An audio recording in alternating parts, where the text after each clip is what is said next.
Leabhart ar dús híseach tá chuig nóméid déag agat.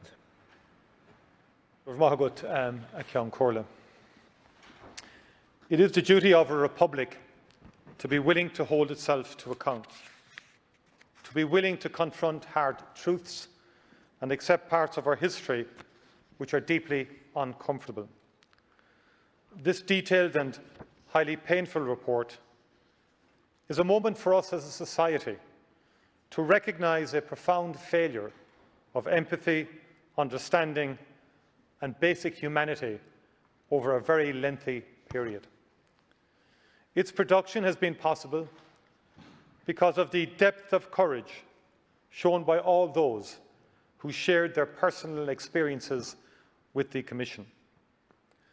The report gives survivors what they have been denied for so long: their voice, their individuality, their right to be acknowledged. Before going into detail about the report, it is important to say that it would not have been possible without the steady determination of the former residents, their advocates and researchers who campaigned with them. I particularly want to acknowledge the critical part played by Catherine Corliss, whose work at the Tuam Mother and Baby Home site led directly to the establishment of the Commission. On behalf of the Government, I want to thank the three Commissioners, the Chair, Judge Yvonne Murphy, Professor Mary Daly and Dr. William Duncan and their team. Their report reveals the dominant role of the churches and their moral code and lays bare the failures of the state. They have produced the definitive account of how this country responded to the particular needs of single women and their children at a time when they most needed support and protection. This should have been forthcoming from the fathers of their children, their family and friends, their community, their churches and their state. But so often it was not. The often painful and distressing testimony of many survivors is presented in detail in the report of the Confidential Committee prepared by the Commission.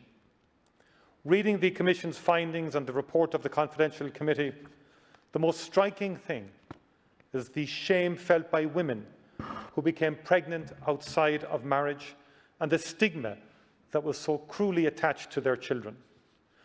Testimonies from the women speak of the pressure to make sure that no one in their locality would find out about their pregnancy.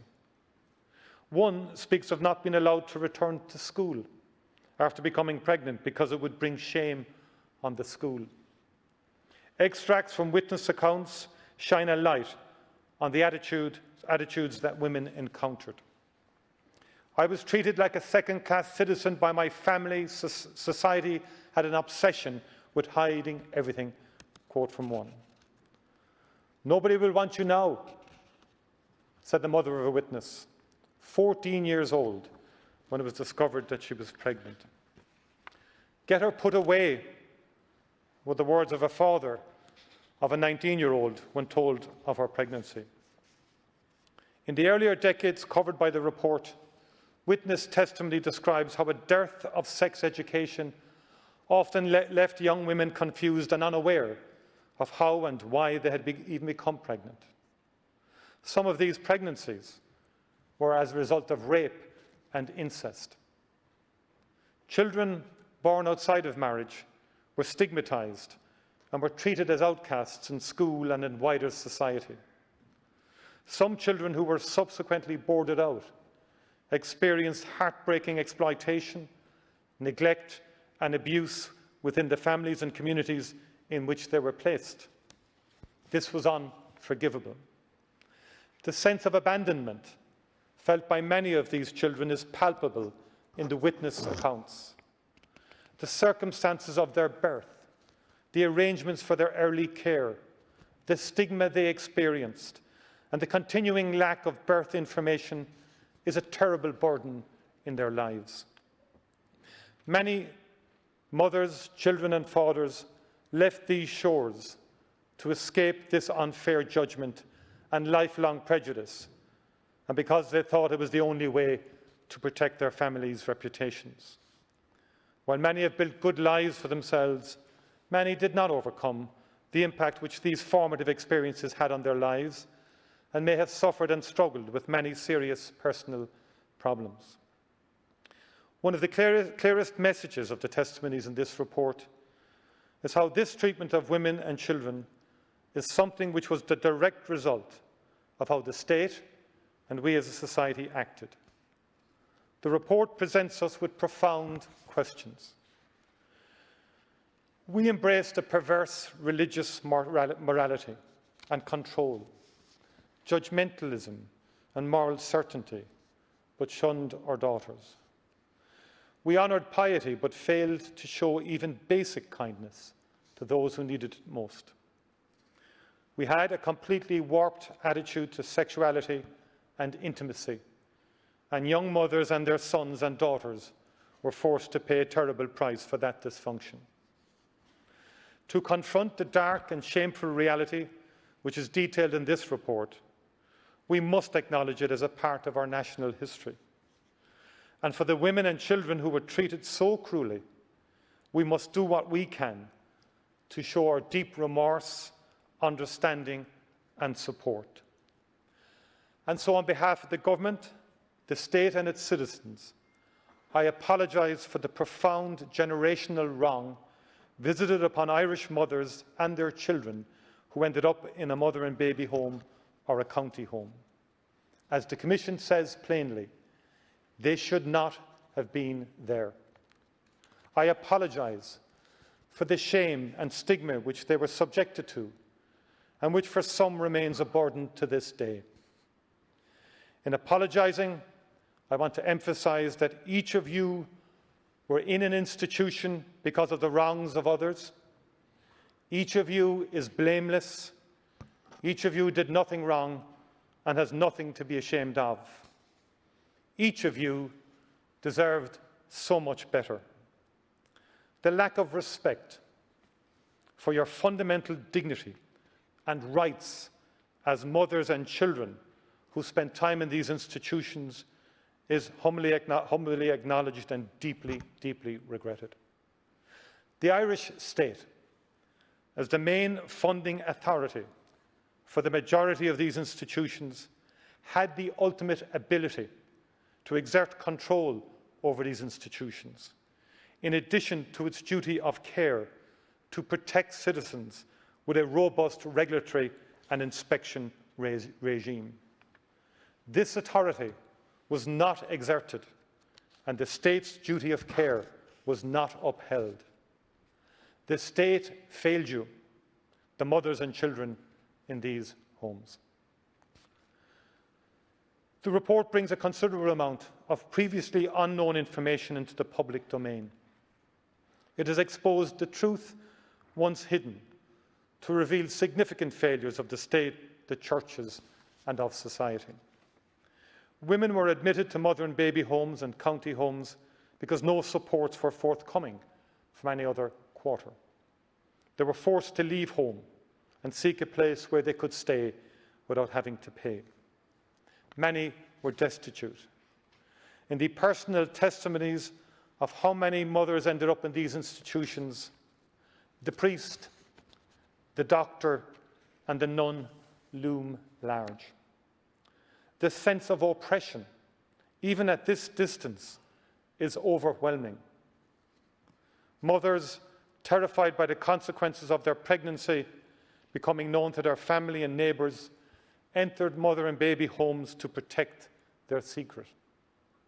And the pressure to maintain this secret added insult to injury and was a large part of the mother's trauma.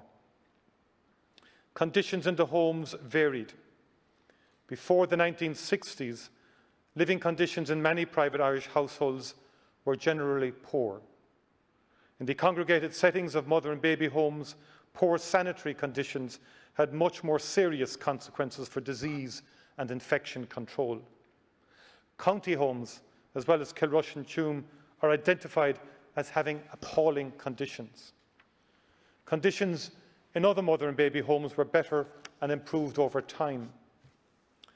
Many of the mothers suffered emotional abuse and were often subject to denigration and derogatory remarks from the religious, with little kindness shown, especially when giving birth. The overall picture is of a hard, cold and uncaring environment. One of the most disquieting features of the report is that up until 1960, mother and baby homes appear to have significantly reduced the prospects of survival of children. The death rate among infants in mother and baby homes was almost twice that of the national average for children born outside of marriage. A total of about 9,000 children died in the institutions under investigation, about 15% of all the children who were in their care. It is deeply distressing to note that the very high mortality rates were known to local and national authorities at the time and were recorded in official publications. However, there is little or no evidence of state intervention in response to these chilling statistics and deaths. In fact, a number of reports actually identifying the problems were not acted on. I know it will be a disappointment that the report does not answer all the deeply personal questions on the burial arrangements for many of the children who died in these institutions. In many cases, the burial locations remains unknown and uncertain. There are no records for a number of the large institutions where significant numbers of infants are known to have died, including Tuam, Besborough, Castlepollard and Shanross. While this is difficult, options for dignified remembrance and memorialisation will be implemented where this is not already the case. While mothers may not have been strictly legally forced to enter these homes, the fact is that most had no alternative, especially those who did not have the support of their family or independent financial means. Overall, the Commission concludes that Ireland was a cold and harsh environment for the majority of its residents during the earlier half of the period under investigation. It was especially cold and harsh for women. All women suffered serious discrimination. Women who gave birth outside marriage were subject to particularly harsh treatment. Emerging from the survivor stories are the horrific accounts of rape, either perpetrated within families or by someone within a woman's community. This had led ultimately to entry into a mother and baby home, where the woman bore a social stigma, but there was no accountability for the men responsible, and the agencies of the state showed little or no interest in addressing these crimes. The Commission acknowledges the additional impact which a lack of knowledge and understanding had on the treatment and outcomes of mothers and children with different racial and cultural heritage, those who faced mental health challenges, or those with physical and intellectual disabilities. Such discriminatory attitudes exacerbated the shame and stigma felt by some of our most vulnerable citizens, especially where opportunities for non-institutional placement of children were restricted by an unjust belief that they were unsuitable for placement with families. While context is essential to our proper understanding of this chapter of our history, it does not lessen what happened or diminish the responsibility of churches and state for the failures laid bare in what we have learned. For much of the period covered by the Commission, women as a group, and regardless of age or class, were systematically discriminated against in relation to employment, family law and social welfare, solely because of their gender. Children were similarly unequal, and none more so than those who were cruelly labelled illegitimate. I share deeply the Commission's unequivocal view that the existence of the status of illegitimacy until 1987 in this country was an egregious breach of human rights. This was a huge injustice and blighted the lives of many. It is a sad truth that the history of humankind, even to today, has largely been defined by a failure to acknowledge and vindicate the rights and status of women, and the labelling of those who fail to conform to social norms. We cannot account for what happened elsewhere, but we can and must do so for what happened in our country. An apology on its own is not enough. We collectively in this House will be judged by our actions. Actions always speak louder than words. The Government accepts and will respond to all of the recommendations made by the Commission, and this response will centre on the 4 pillars of recognition, remembrance, records and restorative recognition. Recognition begins with this apology and will be followed by commitments to national and local memorialisation and commemoration. The views and wishes of former residents will be paramount, and all commemoration will be led by them. A broad suite of memorialisation, educational and research commitments will support national reflection and enduring remembrance. Future generations will learn of mother and baby homes and of the experiences of former residents, particularly as told through their own words. With regard to records, the Government is committed to introducing information and tracing legislation as a priority. Access to one's identity is a basic right. We will also be advancing a range of related actions to support access to personal information and to ensure appropriate and sensitive archiving of institutional records. Finally, turning to restorative recognition. Similar to the Magladens, an enhanced medical card will be given to former residents of a mother and baby home or county home. This is in addition to counselling, which is immediately available to all former residents, and patient liaison support services, which will be available to all former residents.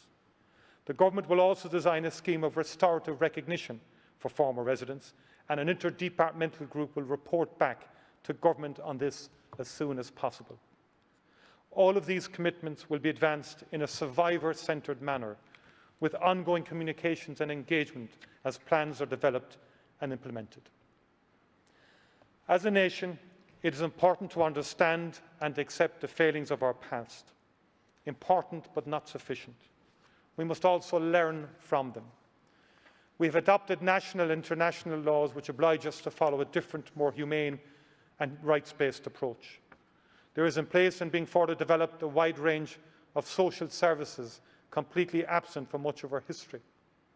Under Minister O'Gorman, we have a Government department dedicated to children, to equality and to working across government and society to promote and uphold the rights of all people.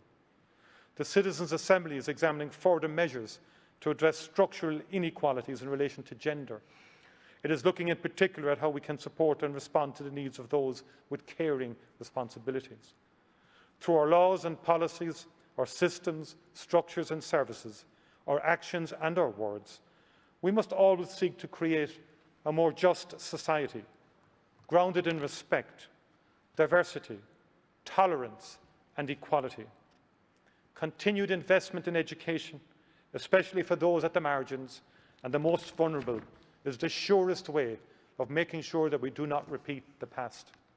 Similarly, we must learn the lesson that institutionalisation creates power structures and abuses of power and must never again be an option for our country in any circumstance. Throughout this report, former residents talk of a feeling of shame for the situation they found themselves in. The shame was not theirs, it was ours. It was our shame that we did not show them the respect and compassion which we as a country owe them. It remains our shame. I want to reassure survivors, their families and the country that this Government is determined to act on all the recommendations of the report and to deliver the legislative change necessary to at least start to heal the wounds that endure. Thank you, Lascan Corla, and thank you for your indulgence.